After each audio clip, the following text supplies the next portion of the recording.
fast approaching. These are crucial elections set against the backdrop of the Tory cost of living crisis. The Tories, the very same people who think it's one rule for them and another for the rest of us.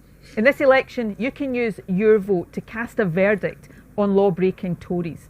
We can call time on Tory lies, cuts and cronyism. Every SNP councillor elected will work tirelessly to ease the cost of living squeeze and support those on the lowest income and shape stronger local services that we all rely on. Scotland faces a stark choice in this election. Do we tolerate Tory law-breaking and inaction on the cost of living crisis? Or do we come together as a country to send a message that enough is enough? Strong local SNP voices who will stand up for you and your community. Together, let's send Boris Johnson a message. Vote SNP to force action on the cost of living crisis. Together, let's send Boris Johnson a message. Oh, there's so much to unpack with the BS that we are all having to endure just now on the run up to the council elections, especially where the SNP are concerned. I don't really pay much attention to the other parties because, quite frankly, I'm not really interested. The only reason I pay any attention to the SNP whatsoever is because you can be rest assured that there'll be some cancer dotted in and around the manifestos that are put out for people to view if they so choose, and lo and behold, I was able to find some of that aforementioned cancer. But, you know, every single campaign video that's come out regarding the upcoming council elections from the SNP, it's just been Tory focused. It's almost as if, and forgive me if I'm being somewhat ignorant here because, you know, Margaret Thatcher was well before my time, obviously, but it does feel at times as if the SNP, or Thin Lips in particular, they just kind of play on the fact that Scottish people tend to not vote Tory, so they'll do everything in their power to just make their campaign, their rhetoric, their policies, their party, whatever it may be, just anti-Tory. Vote for us because we're anti-Tory. Tory this, Tory that. There's a separate SNP council video. I think it might have been when they unveiled the Glasgow Manifesto with Thin Lips again, standing outside in front of a wall or something, and it's just Tory focused. And then they had their actual campaign video, which was just Tory focused. Not one mention of any of their policies at all, just Tory, Tory, Tory. But there's something else that's quite funny, and I'm not just talking about the ludicrous bus behind this narcissistic thin lip brill cream haired boot. I'm talking about the fact that she repeated the same fucking trope that we heard in 2019. Let's send Boris Johnson a message. Literally the same message. It's remarkable to me how SNP supporters cannot see how easily they're being duped. This woman thinks that you're a laughingstock because she can just be rest assured that you will vote for her time after time after time, and she doesn't even need to try. You know, she turns up to what Govan once in a blue moon, and that's only ever if it's in the run up to an election and everybody praises her. Fucking constituency's a shithole. Absolute shithole. She should be ashamed of herself, but that's here nor there. Let's just remind ourselves quickly. Again, I could go on about the bus, the Stop Brexit bus. I'm glad to see that that's made a reappearance. You know, obviously they've got rid of the Stop Brexit part, you know, this time around, but it's still the same bus with her face plastered on the side of it. I mean, for fuck's sake. But anyway, you know, back in 2019 it was the general election. An SNP vote will send a clear message in India Death 2. And then the whole run up to the campaign, or the election, sorry, when she wasn't driving about in her bus, you know, it was constantly trying to suggest that Boris Johnson, you know, the more people that vote for us will send a clear message, and they might be rejecting our request for a referendum just now, but a clear message. We can send a clear message. You just need to vote for us. And it's, you know, I've quoted down here somewhere. Mr Johnson has already ruled out granting the formal consent that Miss Thin Lips, Sergeant, the Scottish First Minister, says would be needed to ensure any independence referendum was legal.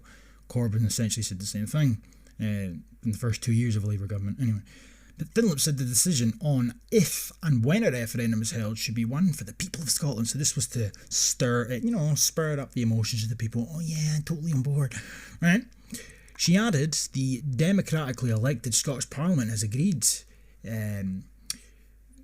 the people should be given a choice of their future. An unelected Tory Westminster government has no right to overturn that decision.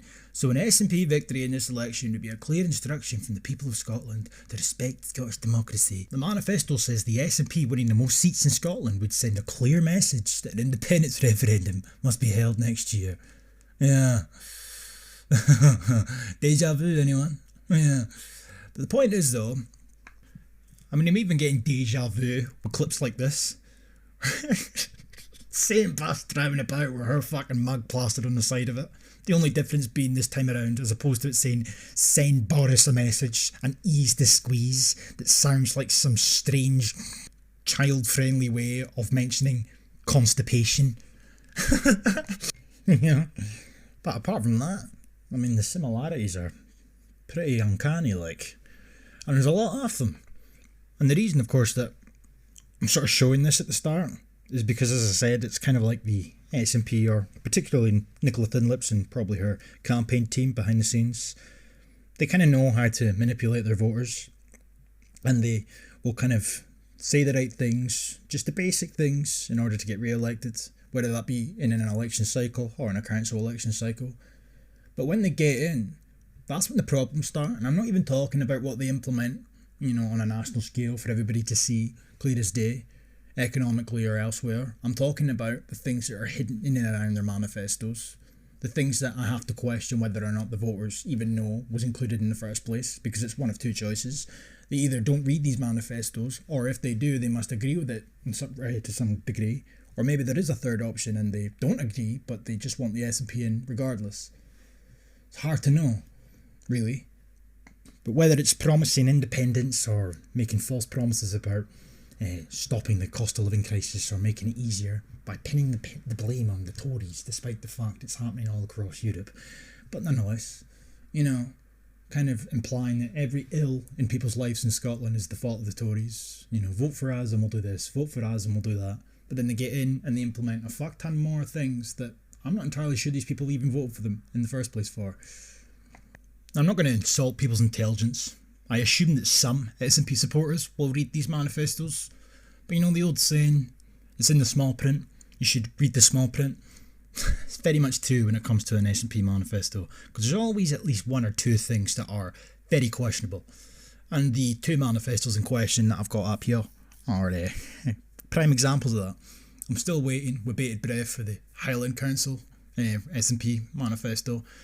Don't understand why it's not been released yet, but when the time comes I will be sure to read through that, and I'll probably be pleasantly surprised to see a rake of anti-racist sustainability BS. Can't wait for that. But anyway, Edinburgh's to start off with. So 36 pages, our plan for the city, yada yada. And we come down here and we're presented with a familiar face straight away. Now, I knew I'd seen this guy's face before. Now, obviously, I'm not from Edinburgh, so naturally, I would have seen his face elsewhere, and I would have not really been any the wiser that he was actually part of Edinburgh's council. But I'll come on to who he is in just a second.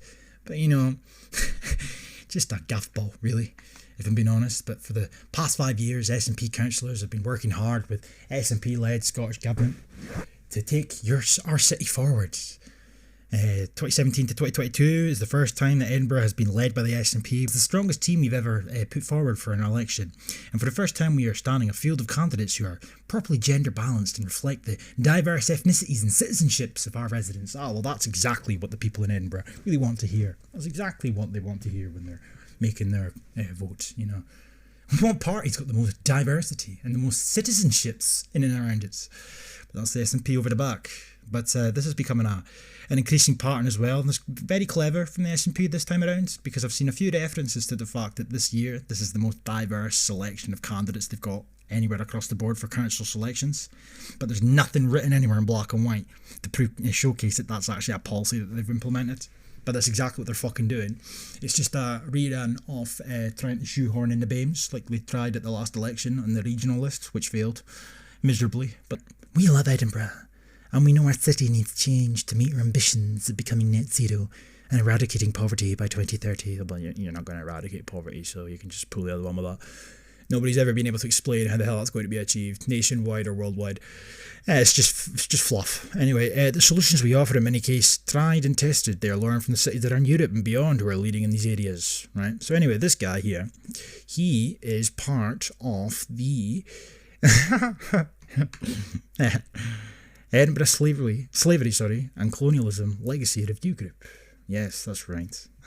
Citizens are being encouraged to have their say in the capital's historical links to slavery and colonialism, and how they should be remembered and addressed in today's Edinburgh. In 2020, the BLM movement brought international attention to important issues relating to ongoing racism in society. Yeah, that's right. A guy on drugs trying to break a fake note in a shop dies at the hands of the police. Whether or not you want to believe the verdict on that, that's up to yourself, but that's got fuck all to do with Scotland, irrespective of how he died and the motivations behind his death. Nothing to do with Scotland, but it didn't stop these people. White or black, for that matter. The City of Edinburgh committed to ensuring that commemorations of Edinburgh's history are appropriate for society today and future generations. The council therefore commissioned an independent review of the city's historic links with slavery and colonialism. Right, so it goes on and on and on, yammering on about shite.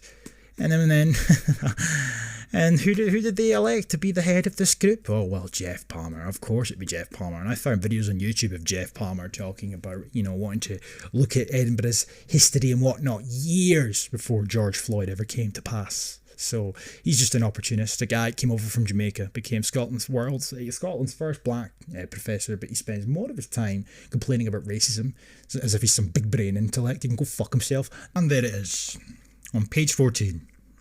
Tackling prejudice must start in schools, so we will support and promote pupil-led, anti-racist and anti-discrimination groups by working with head teachers and groups with experience in delivering this, while sharing best practice and promoting inclusion.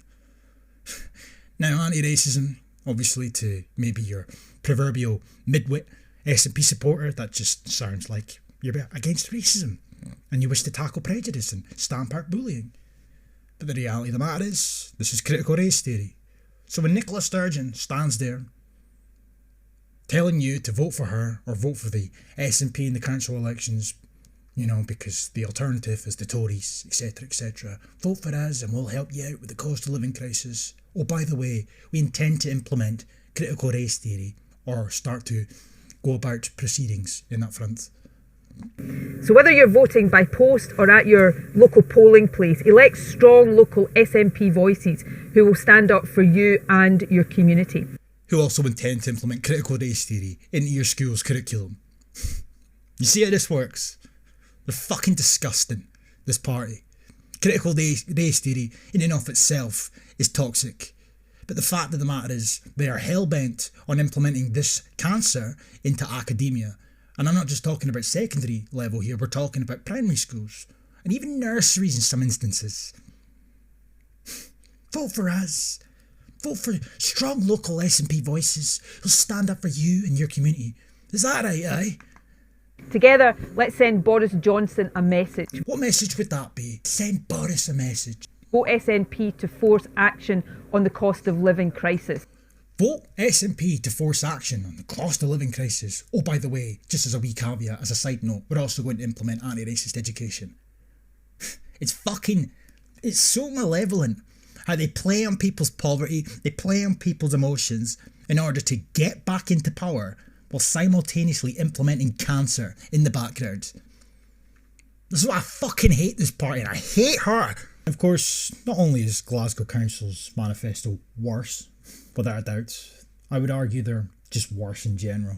With Susan Aitken at the helm, Graham Campbell at her side, Mr. Graham Campbell, who insists that the future of Scotland will be non-racial, met with a thunderous applause at an SNP conference a few years prior. This is one example of Glasgow Council in action, where they marked Stephen Lawrence Day and invited the family to Glasgow. And of course it was a motion that was brought forth by Graham Campbell himself.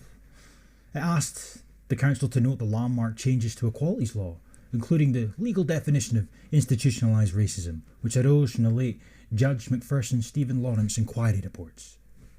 And of course, the Lawrence family, I'm pretty sure, did arrive in Glasgow at some point. But Graham Campbell said that Stephen Lawrence Day, which recognises the legacy of Stephen and his family, is very personal to him, probably because he's BAME. But the thing about this all was that there was never a Chris Donald Day. And, you'll probably hear people that would push back against a quote like that from myself, where they'll say, oh, you're using that boy's death to stir up racial hatred, etc. No, the boy was from Glasgow. He was a white boy from Glasgow, killed for being white.